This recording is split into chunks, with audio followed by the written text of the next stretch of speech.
ಜನನಿ news ಚಾನೆಲ್ಗೆ like ಮಾಡಿ, subscribe ಮಾಡಿ, ಶೇರ್ ಮಾಡುವ ಮೂಲಕ ನಮ್ಮ ಚಾನೆಲ್ಗೆ ಸಹಕರಿಸಿ. ಹೆಚ್ಚಿನ ಮಾಹಿತಿಗಾಗಿ ಸಂಪರ್ಕಿಸಿ ಹರಿಚಿನ್.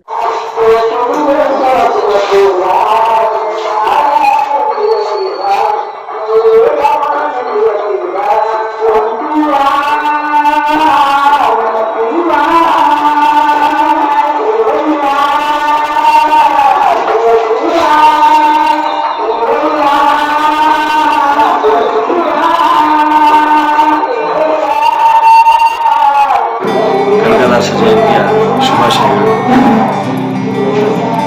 ಮಹಾನ್ ಸಂಗೀತಗಾರರು ಹಾಗೂ ದಾಸಶ್ರೇಷ್ಠರೆಂದು ಪ್ರಸಿದ್ಧಿ ಪಡೆದಿರುವ ಕನಕದಾಸರ ಜಯಂತಿಯನ್ನು ಇವತ್ತು ಬೆಕ್ಮಳ ಗ್ರಾಮ ಪಂಚಾಯತ್ ಆಚರಣೆ ಮಾಡಿದೆ. ಎಲ್ಲರಿಗೂ ಶುಭಾಶಯಗಳು. 37ನೇ ಕನಕ ಜಯಂತಿಯ ಆರ್ಥಿಕ ಶುಭಾಶಯಗಳು.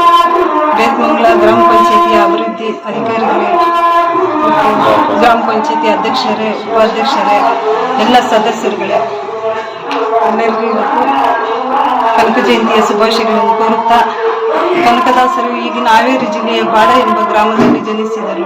ವೀರಪ್ಪ ನಾಯಕ ಮತ್ತು ಬಚ್ಚಮ್ಮ ಅವರ ದಂಪತಿಗಳ ಪುತ್ರನಾಗಿ ಕುರುಬ ಜನಾಂಗಕ್ಕೆ ಸೇರಿದರು. ಕನಕದಾಸರು ಉಡುಪಿಯ ಶ್ರೀಕೃಷ್ಣ ಪರಮ ಭಕ್ತರೂ ಆಗಿದ್ದರು. ವ್ಯಾಸರಾಯರ ಪ್ರಿಯ ಶಿಷ್ಯರು ಕೂಡ ಸಹ ಆಗಿದ್ದರು. ಕನಕದಾಸರು ಅನೇಕ ಕೀರ್ತನೆಗಳನ್ನು ಬರೆದಂತ ದಾಸ ಶ್ರೇಷ್ಠರು ಕನಕದಾಸರು. ಕುಲಕುಲವೆಂದು ಒಡೆದಾಡದಿರಿ ನಿಮ್ಮ ಕುಲದ ನೆಲೆ ಏನಾದರೂ ಬಲ್ಲಿರ ಎಂಬ ಸಾವಿರಾರು ಕೀರ್ತನೆಗಳನ್ನು ಕೊಟ್ಟಂತ ಮಹಾದಾಸ ಶ್ರೇಷ್ಠರು ಕನಕದಾಸರು. ಉಡುಪಿಯ ದೇಗುಲದ ಒಳಗಡೆ ಕನಕದಾಸರನ್ನು ಒಂದು ದಿವಸ ಅವನು ಪ್ರವೇಶ ಮಾಡಲಿಲ್ಲ.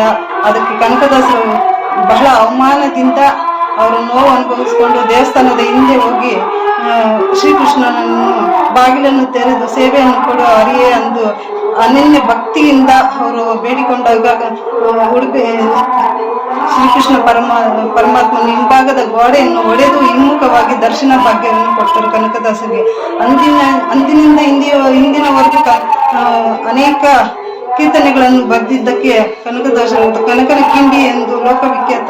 ಎಲ್ಲ ನಮ್ಮ ನಾಡಿನ ಸಮಸ್ತ ಜನತೆಗೆ 537ನೇ ಕನಕ ಜಯಂತಿಯ ಶುಭಾಶಯಗಳು.